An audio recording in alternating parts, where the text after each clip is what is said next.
Now, in the previous class, we were discussing about, or we were talking about the volcanoes and how volcanoes erupt and what is actually a volcanic cone. Just for a revision, you can see over here, I have again put this diagram over here to tell you all about the volcanic cone. This over here is the volcanic cone which you see. Now, how are volcanoes actually formed? We all know that the Earth's crust is lying, or before I go to how the volcanoes are formed, let me just, good morning everyone, or maybe a good afternoon or a good evening based on the time in which you'll be watching this video. Also, I'm hoping every one of you is fine, every one of you is doing well, and that you all are keeping safe and also keeping happy. A kind request to you all, please do not take undue tension, unnecessary tension in these times, and try to make yourself and the time which you have got, the extra time which we all have got, to be more productive, and let us do something so as to keep ourselves busy, and let us not just be concentrating on the subjects and on the syllabus, but also let us try to explore so many other different topics, so many other different subjects, so many other different things which are there, or which we can in this extra time which we have got. Now, continuing with the volcanoes, how are volcanoes actually formed?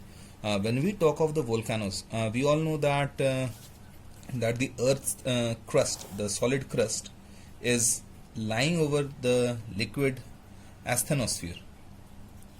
The asthenosphere is, it is not totally liquidy, but it is not rigid, it is sticky, and this asthenosphere and the crust which is lying over this asthenosphere may be due to some reason. In the previous chapter, while we were doing, there are reasons because of which the crust may appear cracks on the crust. This happens because, as I had discussed earlier, because of the convection currents which are set up, the crust may, because this is rock, actually the crust is made up of rock. This is the crust. This is not a rubber band which we can stretch infinitely. Even a rubber band cannot be stretched infinitely, I'm sorry, because a rubber band also will be breaking, or it does have a breaking point. So when we are talking of this crust, the solid rocks, they do have some amount of, or they can take some amount of stress and tension, but after that, due to excessive pressure originating from both the sides, the crust, a fault appears in this crust. At times, if there is a volcanic, or if there is a magma reservoir underneath, the magma reservoir can start rising up. Now you may be asking me, what causes this magma reservoir? What happens actually is, there are a few places in the crust where or some places in the crust can be a bit, some places in the crust is not that rigid. If this part of the crust is not rigid, the asthenosphere, or the liquid part of the asthenosphere, may rise up to these parts of the crust, and when it is rising to these parts of the crust, it helps in melting the rocks of the crust, which causes as the rocks of the crust come in contact with the asthenosphere, or with the liquid part of the asthenosphere, which is extremely hot, the rocks start melting, and this molten rock, or this thing actually causes the magma reservoir. Now we have a magma reservoir over here, and if a fault or a crack appears over a magma reservoir, then the magma can start rising up, and this is one reason which causes the volcanoes. This is one reason, that is the plates moving away from each other. And the plates are moving away, or which we call a divergent plate boundary. When we have a divergent plate boundary, we may have volcanoes over there. A volcano may or may not be accompanied by an earthquake, because whenever there is a fault, earthquakes may occur, but a volcano may or may not be there, because you need to have a magma reservoir underground so as to have a volcanic eruption. Another reason why volcanoes may appear, or most of the volcanoes which we all know, which we'll be doing later on, that is the Pacific Ring of Fire. The Pacific Ring of Fire area is located on subduction boundaries. What are subduction boundaries? We had talked of in the previous chapter that there are two kinds of crusts. One is the oceanic crust, and the other is the continental crust. We know that the oceanic crust is much more dense than the continental crust. So what happens is, whenever there is a continental crust and an oceanic crust colliding with each other, something like this. If this is a continental crust and if this is an oceanic crust, if both these crusts are coming together, there is a convergence, and if both these crusts are moving towards each other, the oceanic crust, when there will be a whenever there is a when they come together, the oceanic crust, because of its excessive density, the oceanic crust gets subdued under the continental crust. The oceanic crust moves down, and as the oceanic crust starts moving down, what actually happens is that this excess amount of rock layer goes near the asthenosphere, and this rock layer, this rock layer, as it moves near the asthenosphere, this rock layer gets, or this rock layer which has gone inside, this crust which has gone inside, the oceanic crust which has gone inside, over here what we'll be having is that there will be, or these rocks will start melting, and we will be having lava or magma, which you all know. So magma is again formed over here, and if due to some reason on the continental part, this we all know that as this continent was moving, if there is a fault over this area or in any of the area, and the magma chamber, because of this subduction zone, this is called a subduction zone. If you just switch on the previous video or the previous chapters video which I had made, you will be finding that there is a diagram explaining this thing. A subduction zone will be formed, and the subduction zone, as this rock layer starts melting, another reservoir of magma is formed. Another magma reservoir we get. Another magma reservoir is formed over here, and if due to some reason there is a fault over here, which most of the time there is, because as this continental crust was moving towards the oceanic crust, it was breaking away from some part of or some different continental crust. So due to this, there will be a fault, and this fault, from this fault, the magma starts rising, and we have a volcano. So we have two kinds of volcanoes, or two ways by which we get volcanoes. First is when we have a fault directly, and the other due to the subduction zone.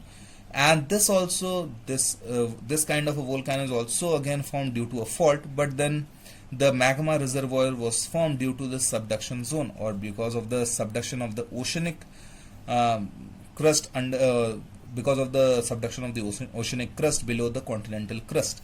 Now when we talk of the different regions of the world where we have volcanic eruptions, now when we are talking of the different volcanic zones, or the areas, or the distribution of the volcanoes around the world, one of the most important which we all know is the Pacific Ring of Fire. As you can see, this is the Pacific Ocean over here. Here we have the Pacific, and the Pacific Ocean over here, this area you can see that a ring kind of a formation is, you will be finding over here through Japan. There is Alaska, then the Americas, the Central America, the South America, even this Australian part, and the New Zealand. So we have a ring kind of a formation over here. This is what is called the Pacific Ring of Fire. And why is this Pacific Ring of Fire over here? This Pacific Ring of Fire is over here because the Pacific Ocean, which scientists have found out that the Pacific Ocean is gradually closing. This entire Pacific Ocean, the plate which is over here. So here we have the Circum-Pacific Belt, which you can see with the green and the red lines over here.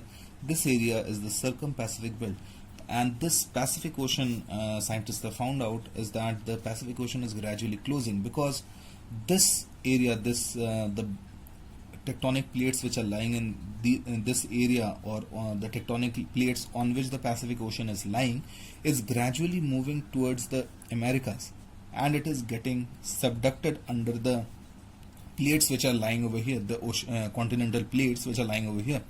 And due to this, as the Pacific, or as the plates over here in this area or these areas are moving towards the Americas over here and getting subducted under the continental plates over here, we are having a large number of volcanoes, and this is the active plate margin. What do we know by an active plate margin is that This is under, or the plate margins over here, or the plate margin over here, that is the area between two plates. This area, the area between two plates, or the margins over here, is constantly active, because this the plates over here is in motion and moving towards the Americas.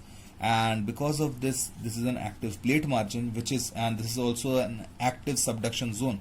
We just talked about how a subduction zone can cause or causes volcanoes to arise, and that is why this active plate margin over here and is very important, or this area has lots of volcanoes.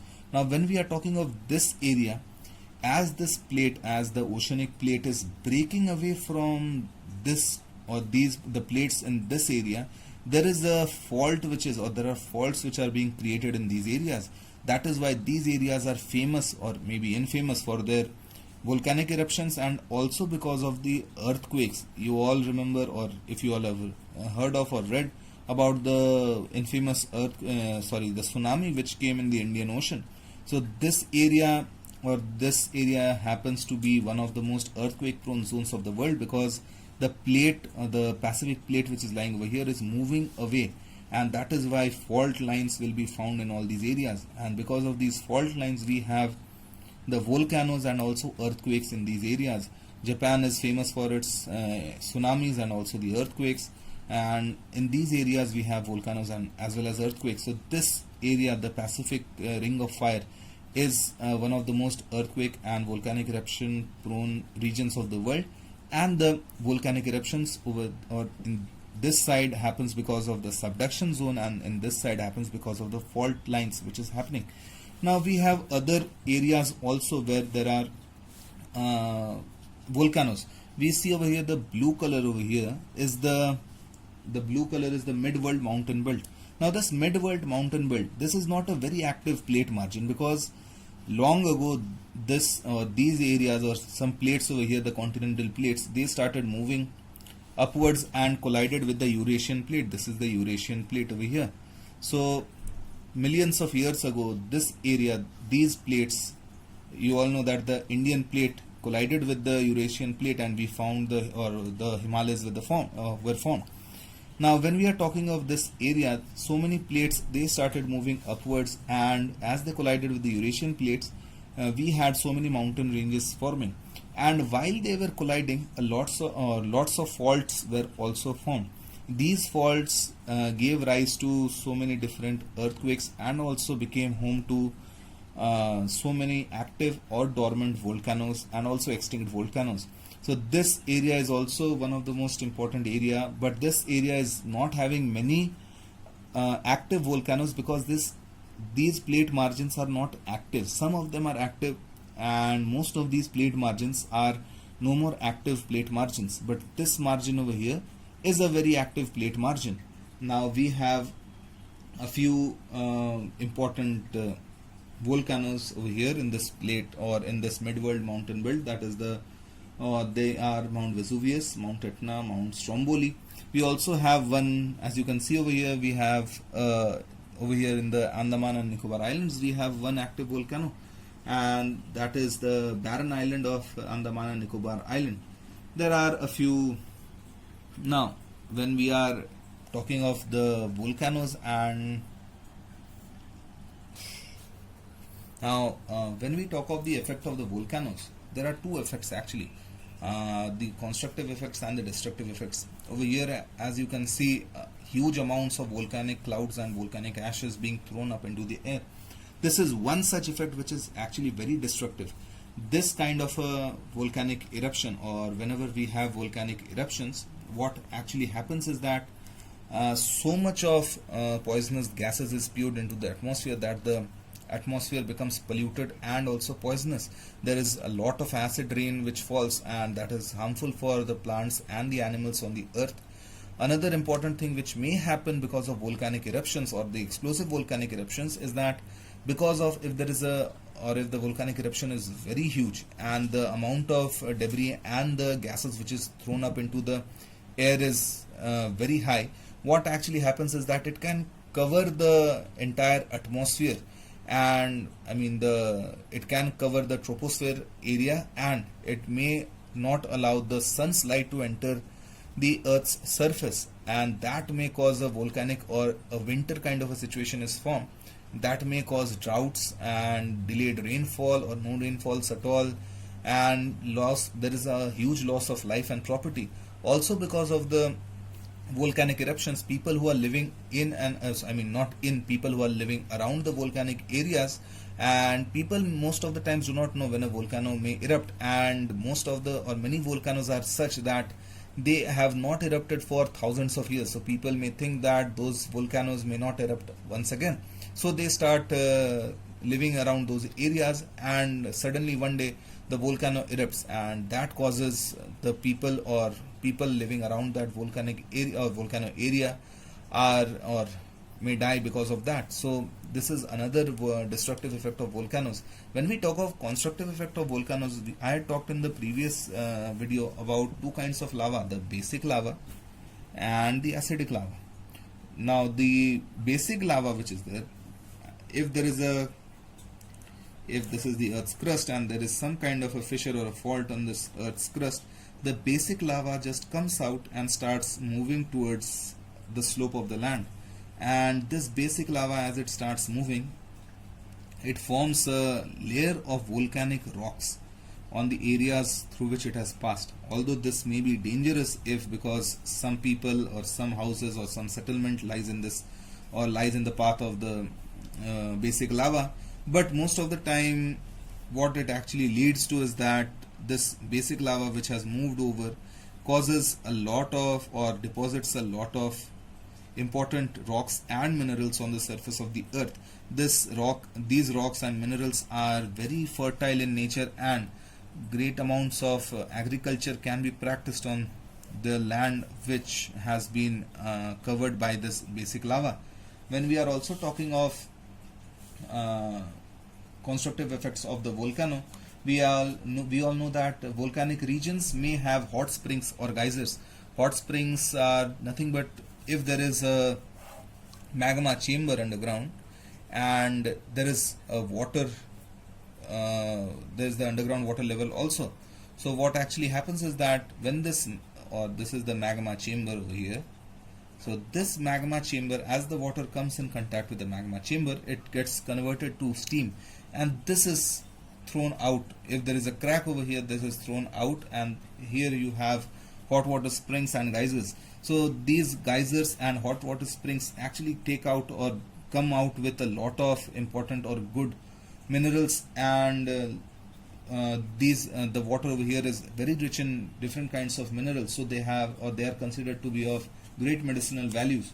And these areas can also help in the generation of geothermal energy. What actually happens is that if there is a magma chamber, and because of this, if this is the magma chamber, if we have a magma chamber and we know that scientists, they find out that there is a magma chamber underground, this is the Earth's crust. What they actually do is they will be putting in two pipes.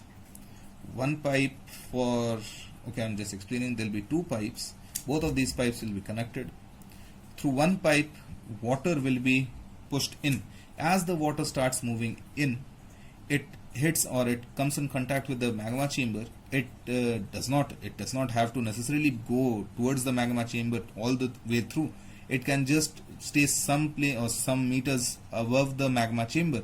The area will be, the rocks over here also will be very hot, so as to change this water or convert the water to steam.